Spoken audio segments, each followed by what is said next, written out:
Hey guys,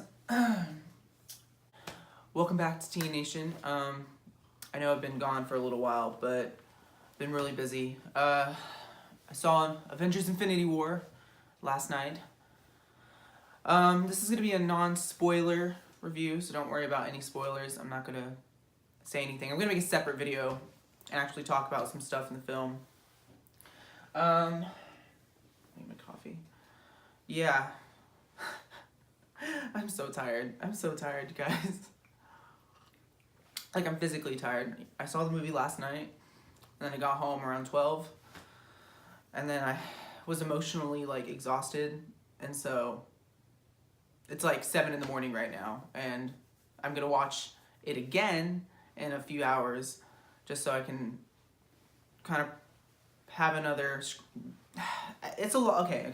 You know what? I can't really talk about any spoilers in this review, so it's going to be kind of hard to review it, but if I could describe the movie in one word, it's hard. It's very hard to watch, and I definitely needed that sleep to process what I saw. But anyway, okay, so the movie is directed by Joe and Anthony Russo. They directed Civil War and The Winter Soldier, so this was a big deal for them to put together all these different superheroes and all these different actors and make this movie, and I think they did it. I think they did a really good job. The CGI looks great. Josh Brolin's Thanos looks really great. And if you're wondering, like, if we have another villain problem, I don't think so. I think they kind of cracked the code. I thought they already had cracked the code with Killmonger's character and Black Panther, but you could be wrong. You could be wrong. And Thanos, he definitely has his own motivation, and you'll find out when you watch the movie. I'm genuinely shocked because I had some theories going in, and yeah, just, you know what, most of the things that you think are going to happen in this movie are not going to happen. That being said, prepare yourself. It really is cliche to say this is a roller coaster, but there's no moment of just like of them stopping. It's just go, and I think that's because there's so many characters. They have so many different storylines they have to go through. There's no moment of just like breathing room.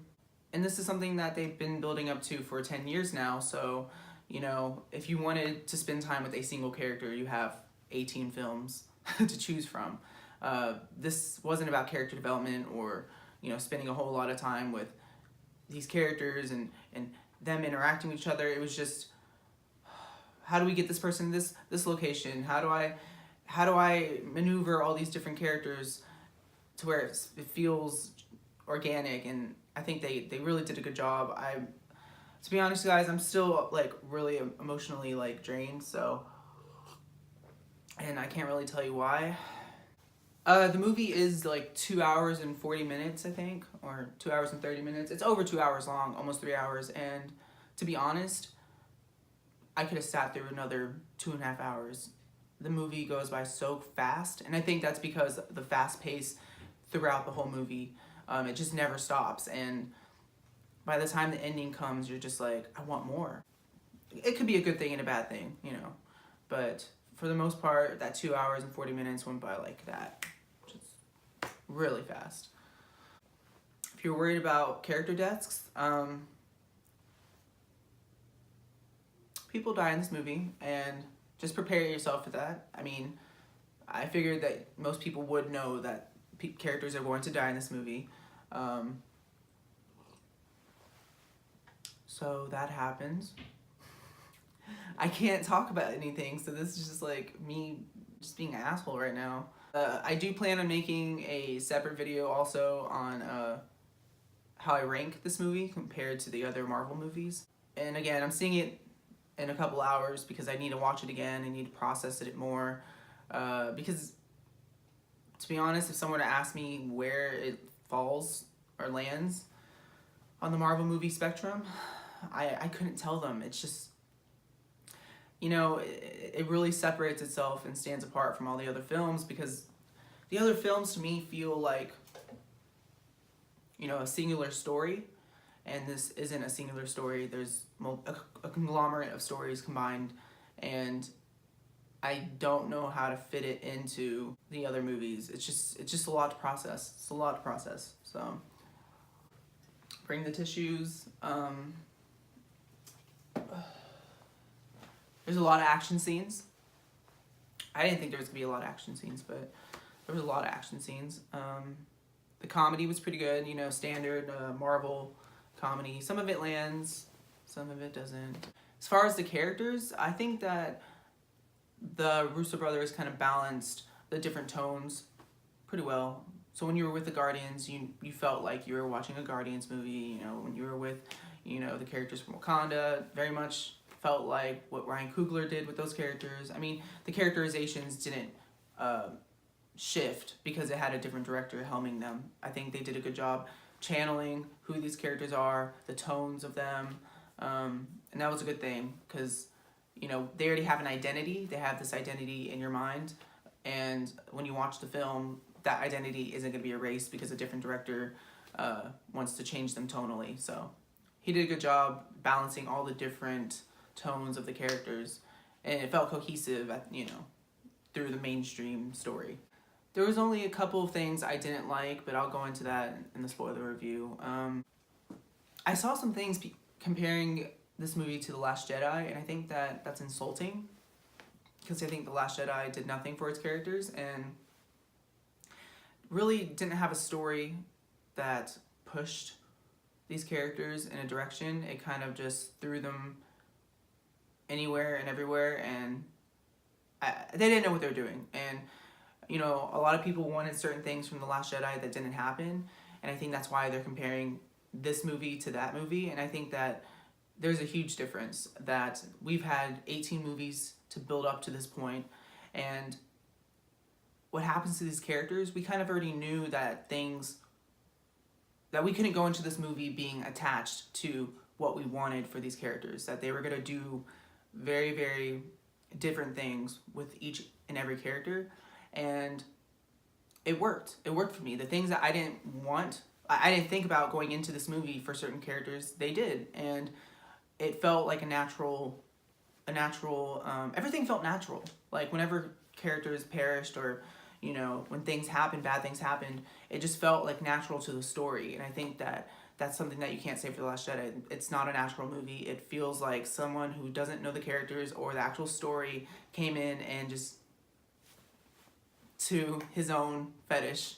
No, this can't be compared to that. And of course, we all had theories about certain things, and just because those were changed or didn't come to fruition in this movie doesn't mean that I wasn't satisfied with the things they did give me, because they kind of tied up a lot of loose ends we didn't even think about.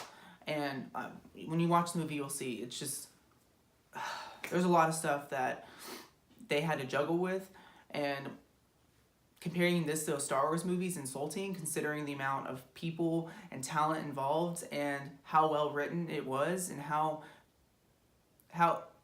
it felt like watching it.